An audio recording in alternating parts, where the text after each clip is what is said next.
Aujourd'hui, c'est le combat des titans, comme on le voit si bien. Nous avons 4 professeurs qui doivent s'affronter sur le thème qui dit le fouet en milieu scolaire. Le fouet est-il un moyen nécessaire pour une formation efficace en Guinée? Le fouet est-il un moyen nécessaire pour une éducation efficace en Guinée? S'il vous plaît, je veux qu'on reçoive les débatteurs. Alors, nous avons Monsieur Sako. Monsieur Sako. Monsieur Sako est accompagné de Monsieur Ba. Tous ces mérites professeurs. Ce sont les gens qui sont dans un même camp. Et nous avons Monsieur Mathieu Silla. Nous avons Fof Premier. Fof Premier. Fof Premier. Fof Premier. DJ, prépare l'hymne de l'école. Très bien. Nous avons là les chers débatteurs. Monsieur Ba est un professeur de chimie des écoles de la capitale. Un éminent professeur de chimie. Et là, nous avons Monsieur Sako. Monsieur Sako est un professeur de français. Il est juriste de formation. Les deux disent que oui, il faut qu'on applique le fouet en milieu scolaire. Il faut qu'on applique le fouet dans l'éducation africaine. Oui au fouet. Parce qu'ils disent que l'Africain ne doit pas aller sans fouet.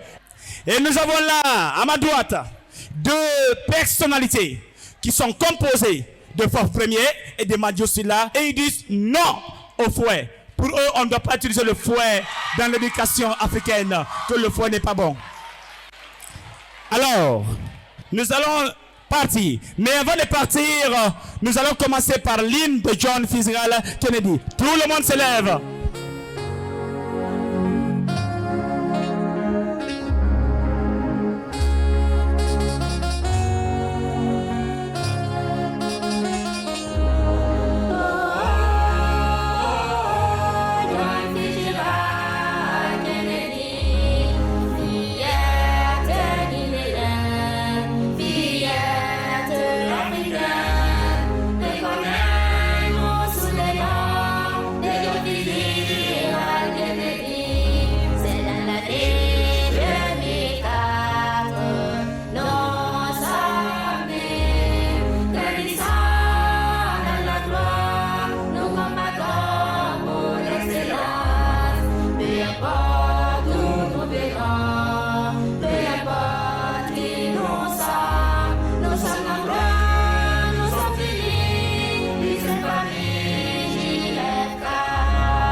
Bravo, John Fitzgerald Kennedy.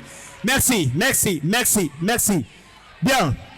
Alors, cher public, on est là. Top.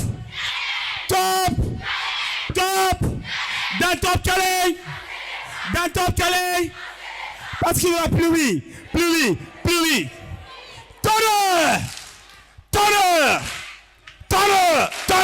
Tonnerre. Bien. Voilà. Chers élèves, chers invités, bonsoir.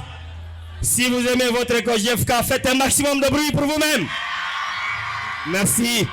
Si vous aimez Icône d'Africaine, tonnerre d'applaudissements. Bon, s'il vous plaît.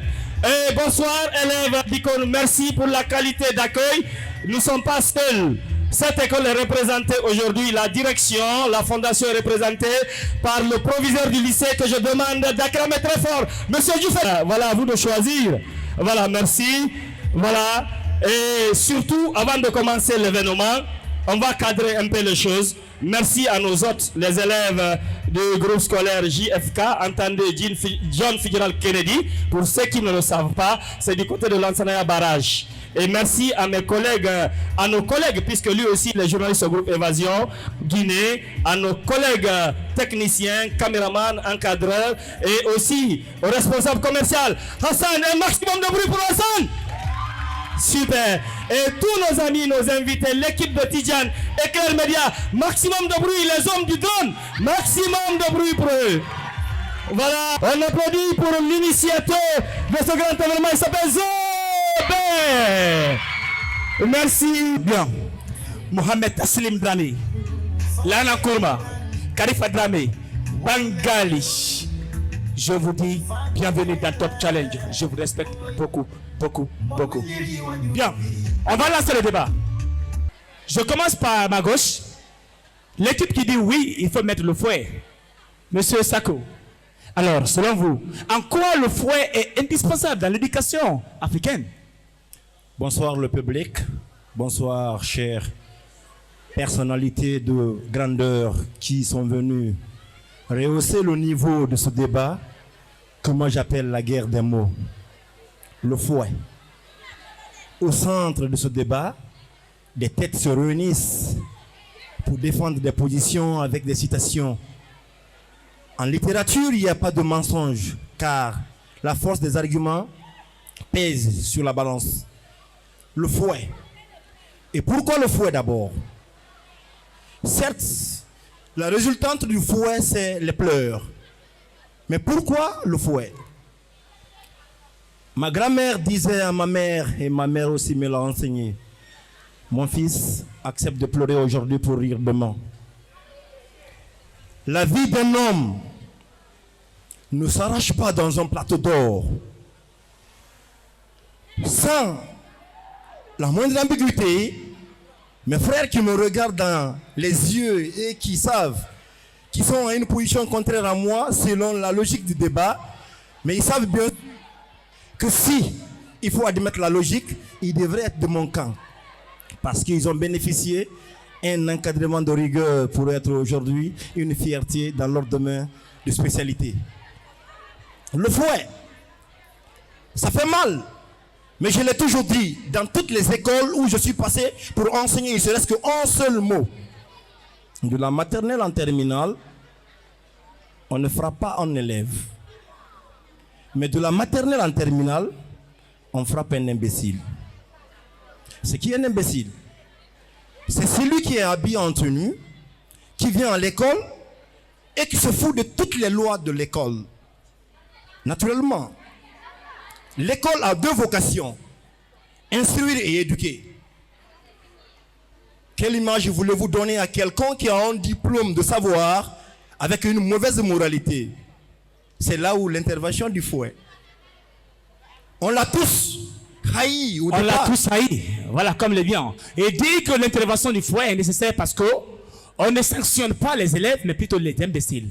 Alors, Madio Silla, qu'en pensez-vous par rapport à ça? Vous dites que non, le fouet, non. 2 minutes. Merci beaucoup, M. Zobel. Merci. Merci, chers téléspectateurs. Merci, chers encadreurs. Ce que M. Sako vient de dire, il préférerait sanctionner par le fouet. Mais ce que je vais dire d'abord, avant de commencer, retenez une chose. La pédagogie, d'une façon étymologique, c'est l'art de conduire l'enfant. Conduire l'enfant. Accompagner l'enfant. Dans l'Antiquité, le pédagogue est celui qui était cet esclave qui accompagnait l'enfant à l'école. Ce pédagogue apprenait l'enfant, il était presque son esclave.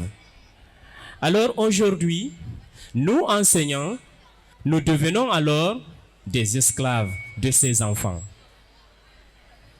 Nous sommes esclaves de ces enfants, donc en aucun cas, malgré la diversité des enfants que nous rencontrons, les enfants sont de nature différente, c'est vrai, et les problèmes qui se posent, il faut forcément sanctionner. Mais je crois bien qu'il y a autre manière de sanctionner que de passer par le fouet. Monsieur Sako, même un chien que nous avons à la maison, tu appelles le chien, tu as le fouet en main, il ne viendra pas. Frapper l'enfant, c'est une façon de l'amener à fuir l'école. C'est une façon d'amener cet enfant à la longue de se rebeller. Il ne faudrait pas que la peur La peur. La peur. Comme Madio disait, selon lui, que frapper l'enfant, c'est de pousser l'enfant à se rebeller et à avoir peur de l'école. N'est-ce pas, monsieur Ba, vous croyez bien que Madio a raison, qu'on n'envoie pas le foyer en milieu scolaire? Bonsoir, messieurs, mesdames et messieurs. Je ne partage pas l'idée de monsieur. On ne frappe pas l'enfant pour le plaisir de frapper. Ce n'est pas de gaieté de cœur qu'on utilise le fouet. On utilise le fouet dans des circonstances extrêmes. Vous savez, nous avons un problème. Quand l'enseignant passe toute la nuit à préparer, comme l'a dit M. Sako, on ne frappe pas l'élève, c'est les imbéciles qu'on frappe. Qui est imbécile? Comme l'a dit M. Sako, c'est celui qui vient, il faut à terre les règles de l'école. Il est dit que l'élève, que c'est lui qui vient à l'école, qui apprend ses leçons et qui fait ses devoirs. Un enfant qui refuse d'apprendre ses leçons, qui refuse de faire ses devoirs, que voulez-vous qu'on fasse pour l'obliger à travailler? Comment l'obliger à travailler? Je voudrais que monsieur essaie de me donner une réponse qui peut m'empêcher d'utiliser le fouet. On n'utilise pas le fouet de gaieté de cœur. On ne frappe pas pour le simple plaisir de frapper, mais on frappe pour amener l'enfant à faire le devoir qu'il doit faire. Parce que l'éducation, c'est une répétition. Vous savez, dans l'ancien temps, on parlait de l'éducation. Aujourd'hui, nous n'avons que l'enseignement dans le système éducatif. Il n'y a plus d'éducation. C'est ce que je veux dire. Merci, M. Ba. Alors, M. Ba, il vient de bien soutenir, oui, qu'on doit utiliser le fouet pour que l'éducation africaine aille de l'avant. Faf premier, alors vous, qu'en dites-vous? Vous dites que non au fouet. On vous écoute. Bonsoir, mesdames et messieurs. Bonsoir, honorable invité. C'est pour moi une joie incommensurable de participer à ce débat autour d'un sujet brûlant, le fouet. La problématique du fouet foisonne avec beaucoup de questions. Est-ce que le fouet a permis à l'éducation guinéenne d'asseoir un projet éducatif digne de nom? Est-ce que le fouet, depuis la Première République, a permis de changer quelque chose dans l'éducation guinéenne? Le fouet, c'est l'extrême. Un élève, un apprenant, n'a pas besoin de fouet. Ils me diront que le fouet est lié à l'héritage. Même si je partage l'avis ou l'idée que l'éducation recouvre toute activité visant à transmettre aux individus l'héritage collectif de la société, mais utiliser le fouet, les enfants ne le méritent pas. Saint Augustin a dit, à une loi injuste, nul n'est tenu d'obéir. Si je me rebats un peu sur Montaigne dans son grand livre, il dit la force et la violence peuvent quelque chose, mais pas toujours tout. Un enfant qui vient pour apprendre, lorsque vous lui parlez du fouet, vous détruisez le génie qui est en lui. Vous l'anéantissez. Parce que l'enfant vaut mieux que ça. Un enfant a besoin de caresses.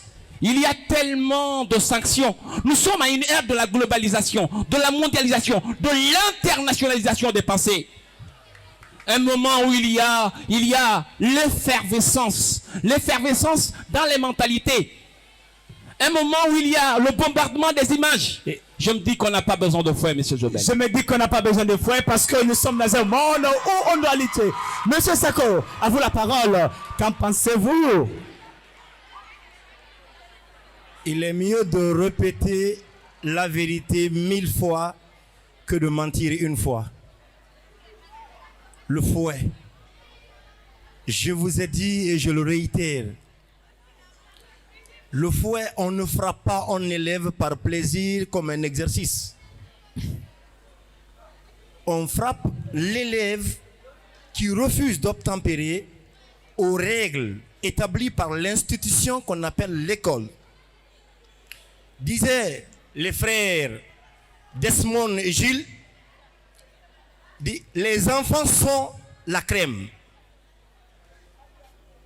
Les enfants les mieux éduqués sont les mieux fouettés.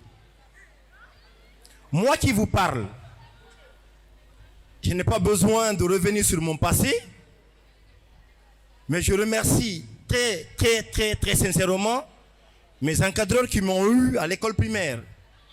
Parce qu'en ce temps, La raison et la passion se donnent raison dans ma tête. Et l'enfant est plus séduit par ce qu'il aime et ce qui est bien pour lui dans l'avenir.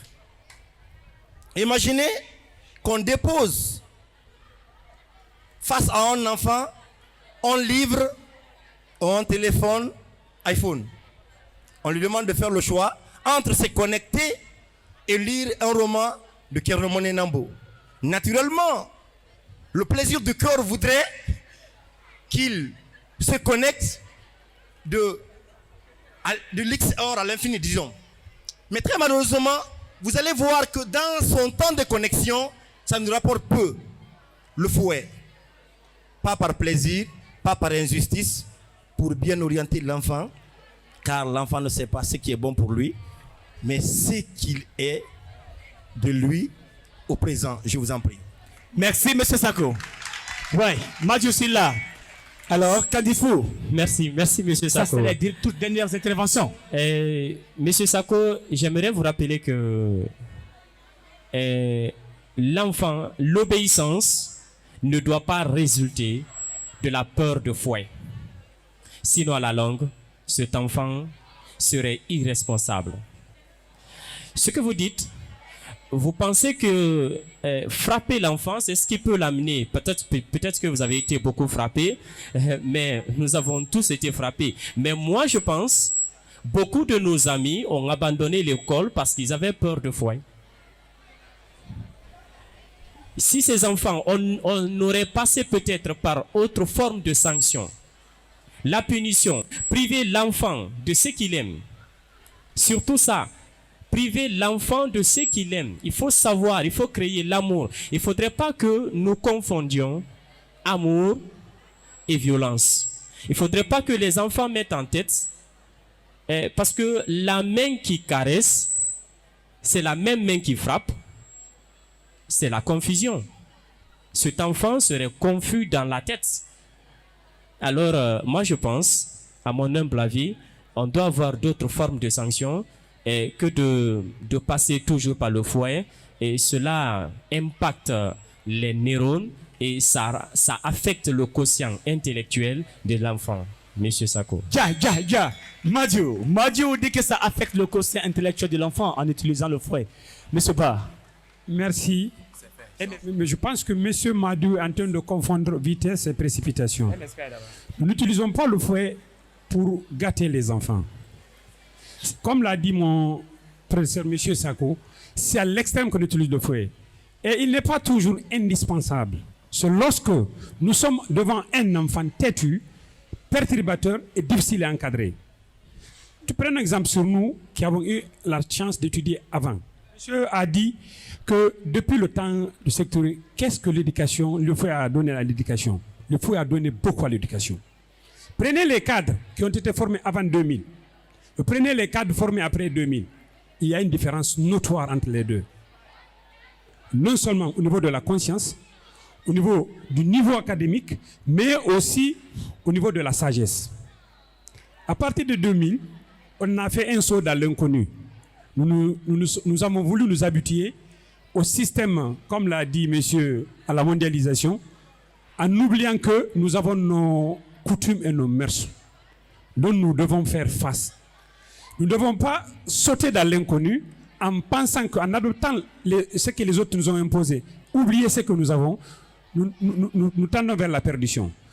Plutôt, nous devons adapter nos coutumes et nos mœurs à ce qui est venu. Ce qui est adoptable, on continue avec. Ce qui n'est pas adoptable, on met ça à côté.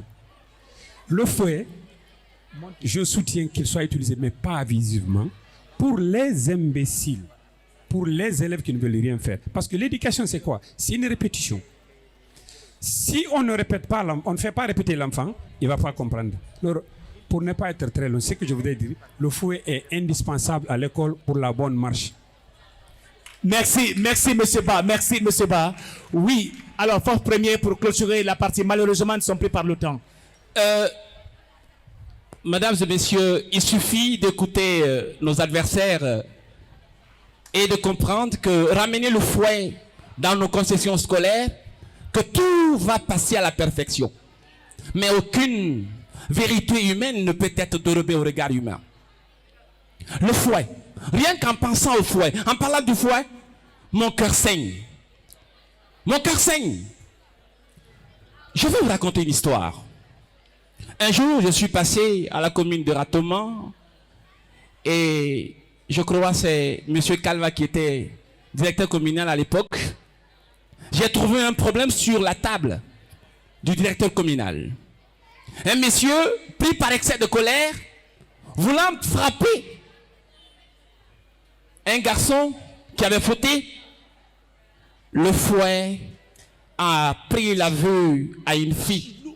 Cette fille avait les 12 signes de la beauté. Qu'est-ce que la pauvre a fait pour mériter ce sort? Vous parlez de fouet. Vous savez, le fouet va tomber dans les mains de qui? Les écoles sont remplies de psychopathes. Vous voulez transformer nos concessions scolaires en des centres de torture. Est-ce que vous méritez le fouet? Je me dis que les élèves ne méritent pas de fouet. On ne mérite pas le fouet. Il y a tellement de sanctions. Si demain moi je devrais me retrouver comme ministre de l'Éducation, à la place du fouet, j'instaurerai une discipline qu'on appelle la conduite. La conduite, tu n'as pas 16 de moyenne en conduite, tu ne passes pas en classe supérieure. Mais pourquoi le fouet? Mon cœur saigne quand je parle de fouet. Je vous remercie.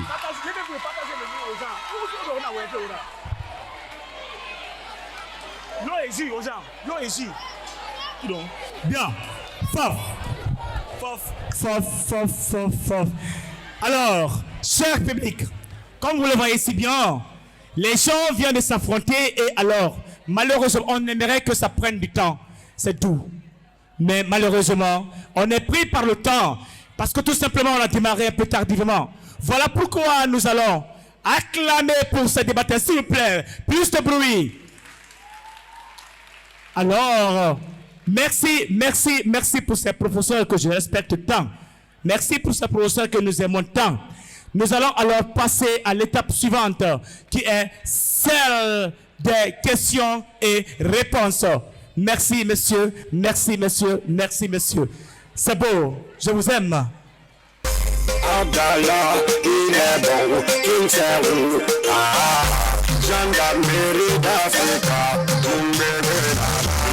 Le candidat qui va se présenter, qui va représenter la rubrique anglais, sciences sociales, nous voulons te voir sur le podium. Anglais, sciences sociales. I would like you to give me 3 sentences in the simple past, but the negative form. 3 sentences in the simple past, but the negative form. Go ahead. 3 sentences of simple past. Now, I give.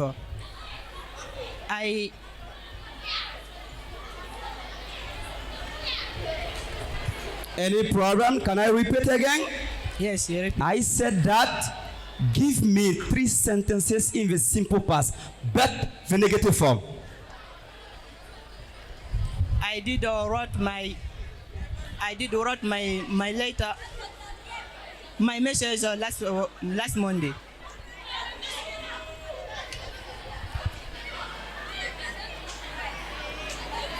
Two.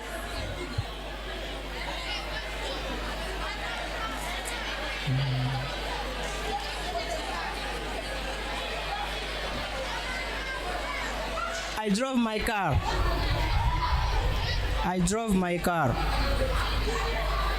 3.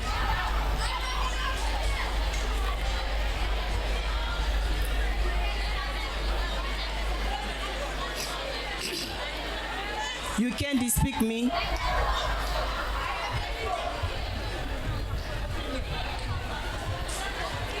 I drove my car in negative form. I don't drive my car. I don't drive my car.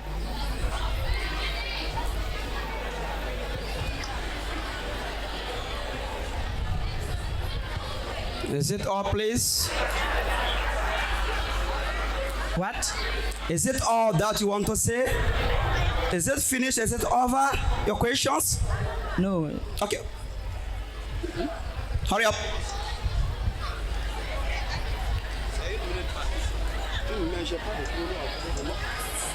C'est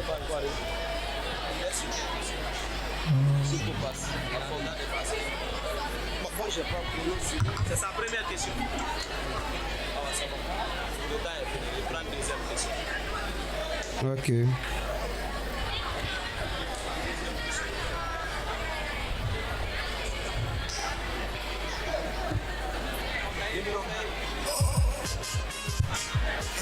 Okay, question number 4. This is about the first conditional. And right now I'm going to ask you one question by saying that what will you do for your country if you become one day a rich man? What will you do for your country if you become one day a rich man? What will you do for your country if you become one day a rich man? You're going to give me right now only 3 sentences about your bright idea. I will be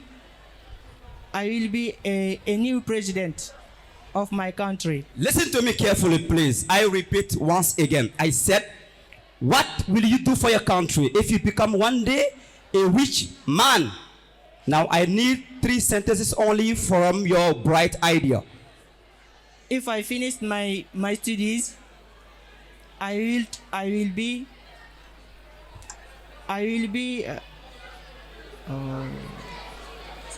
begin of new president.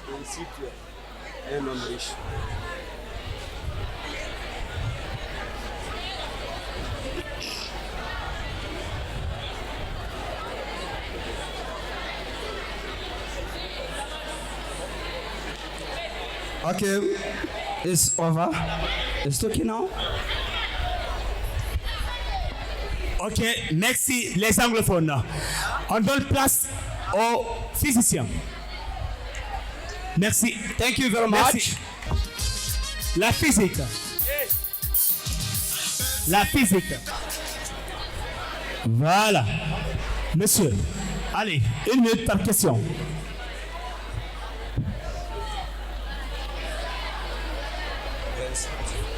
Numéro 1. Quelle option? Numéro 1. Énoncer le principe d'inertie. Le principe d'inertie. Dans un référentiel galiléen, le mouvement du centre d'inertie d'un solide isolé ou pseudo-isolé est un mouvement rectiligne et uniforme. Exact.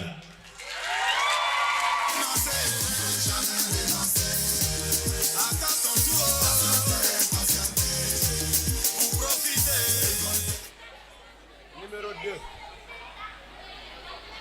2. Énoncer la 3e loi de Kepler. Troisième loi de Kepler.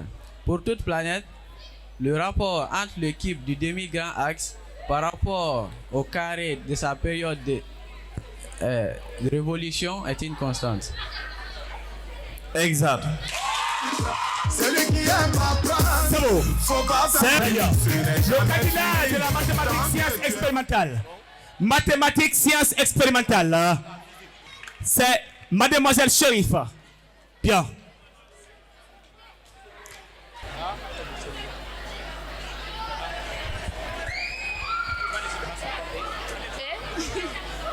Question numéro 1. Définition du nombre complexe. On appelle nombre complexe toute écriture sous la forme de A plus IB avec I carré égal à -1. Exact. Non, il faut travailler. Comme Didier Drogba.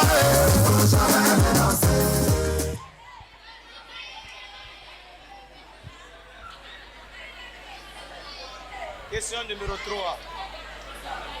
La formule de la racine énième d'un nombre complexe. La racine énième de Z égale Z de K égale N racine de module de Z exponentielle de θ sur N plus 2K sur N. Exact.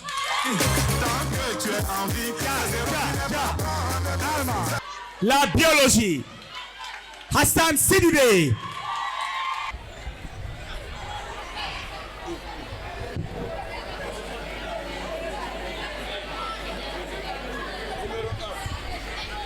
Bien. La question numéro 1. Qu'est-ce que l'ADN?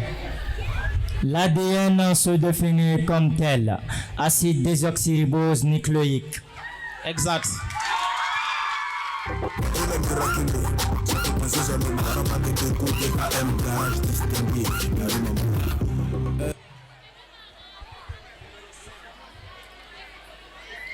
La question numéro 5. Qu'est-ce que la transcription? La transcription, c'est la première phase. Elle se réalise dans le noyau. Elle consiste à photocopier l'ADN en ARN messager. Exact. La chimie, sciences, mathématiques. Voilà. Ça, c'est chaud. Et ça va chauffer. Question numéro 3. Quelle est la définition d'un acide fort selon Bronsted? Selon Bronsted définit l'acide comme tel. L'acide est toute espèce chimique, moléculaire ou ionique,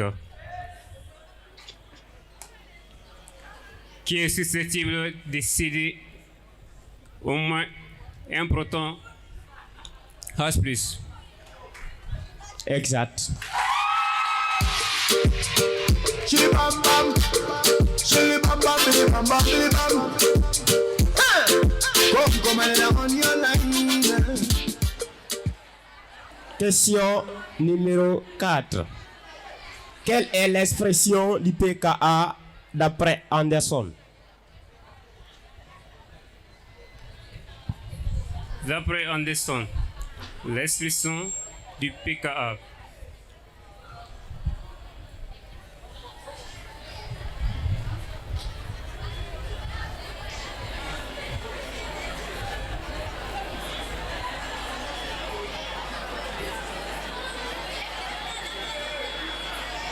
S'il vous plaît, Ka ou pKa? pKa. Bon, Anderson définit pKa. L'expression du pKa d'après Anderson. pKa égale à pH moins log de la concentration de la base sur l'acide. Exact.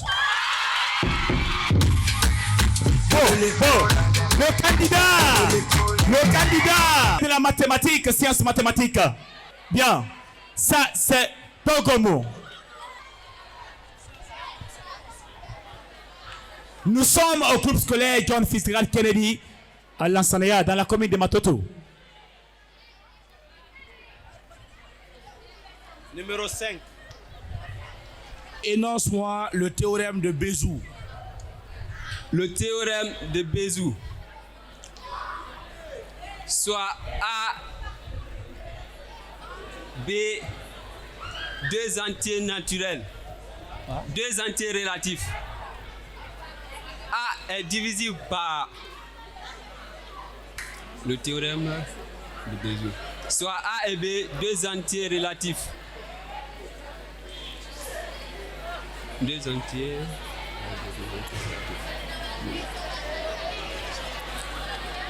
Soit A et B, deux entiers relatifs. A et B sont premiers entre eux si et seulement si il existe un couple U et V tel que A fois U plus B fois V égale à 1. Exact.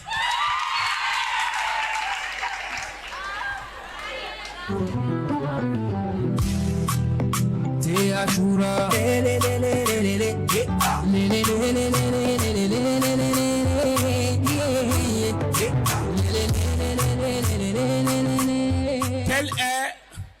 le PPCM de deux nombres premiers entre eux? Le PPCM de deux nombres premiers entre eux.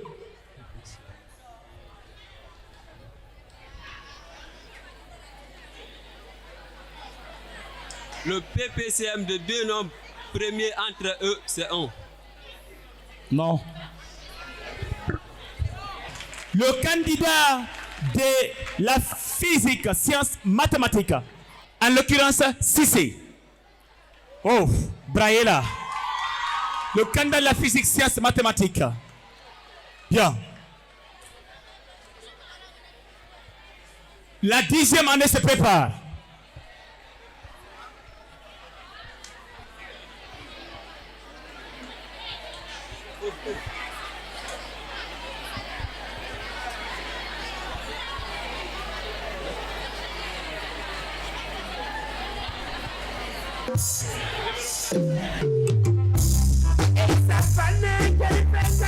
Énoncer la relation fondamentale de la dynamique d'un solide en translation. La relation fondamentale en dynamique d'un solide en translation. On a énoncé dans un référentiel galiléen la somme vectorielle de toutes les forces extérieures appliquée à un solide. Appliquée à un solide est égale à la dérivée de à la dérivée du vecteur quantité par rapport au temps. Exact.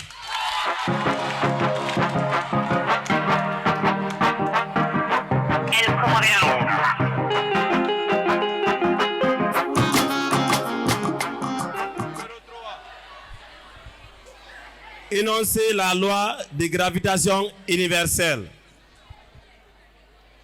La loi de gravitation universelle énoncée. Deux masses potentielles exercent des forces l'une sur l'autre directement opposées d'intensité commune est égale au produit de leur masse et inversement égale au carré de la distance qui les sépare. Exact. Le candidat de la littérature, sciences sociales, français, sciences sociales. Très bien. Nous avons numéro 4 et ouvre ça, ouvre l'autre. Et numéro 1. Numéro 4 et numéro 1. Pourquoi utilise-t-on l'expression passé révisité au niveau de la littérature africaine des indépendances? Nous utilisons l'expression passé ressuscité au niveau de la littérature africaine. Il s'agit bien sûr de parler sur les partisans de la tradition comme Kernomo Nembo et d'autres écrivains qui soutiennent la tradition africaine, les valeurs, l'ensemble des valeurs culturelles de la tradition africaine. Reprends la réponse. La lutte, on utilise l'expression du passé ressuscité. Passé révisité. Passé révisité, c'est de parler bien sûr sur des écrivains africains qui soutiennent l'ensemble des valeurs culturelles de la tradition africaine. Pas trop bien répondu. Question numéro 1. Quelles sont les raisons fondamentales du silence des écrivains de 1960 à 1968? De 1960 à 1968 marque bien sûr une pause dans la littérature africaine des indépendances. Parce que pour les Africains, les écrivains africains, j'allais dire, dès l'adhésion à l'indépendance, pour eux, ils avaient atteint leurs objectifs. Donc, certains écrivains, ils n'avaient plus de termes pour écrire et d'autres avaient eu des postes de responsabilité. Donc, de 1960 à 1968, ils n'avaient pas assez de termes pour parler sur lesquels il fallait parler. La réponse est exacte. Bien. La philosophie. Philosophie, sciences sociales.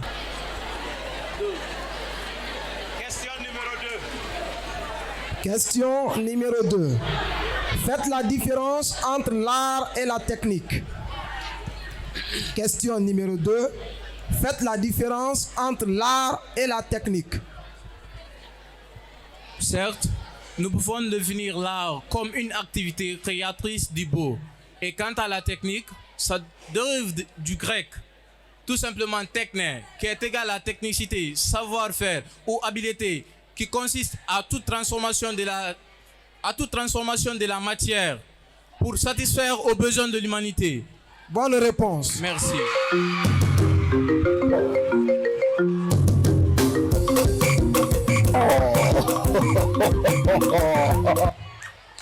Question numéro 2. Numéro 1. Voilà. Quelle est la finalité de l'art? Question numéro 1. Quelle est la finalité de l'art? La finalité de l'art vise tout simplement la nature. Mauvaise réponse. On passe à la 10e année. 10e année, français, candidat en français, 10e année. Ça, c'est une demoiselle. Une demoiselle. Applaudissez pour les filles. C'est beau.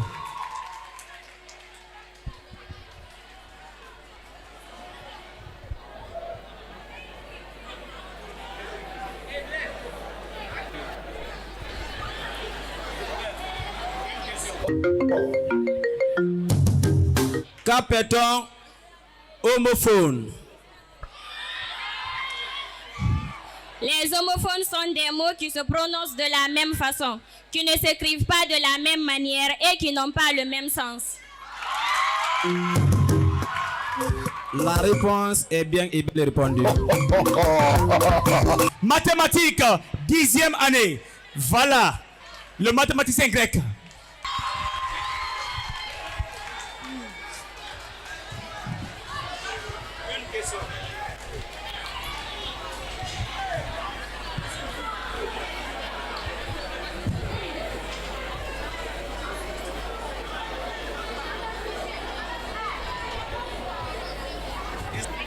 Question numéro 1. Énoncez la propriété de Thalès.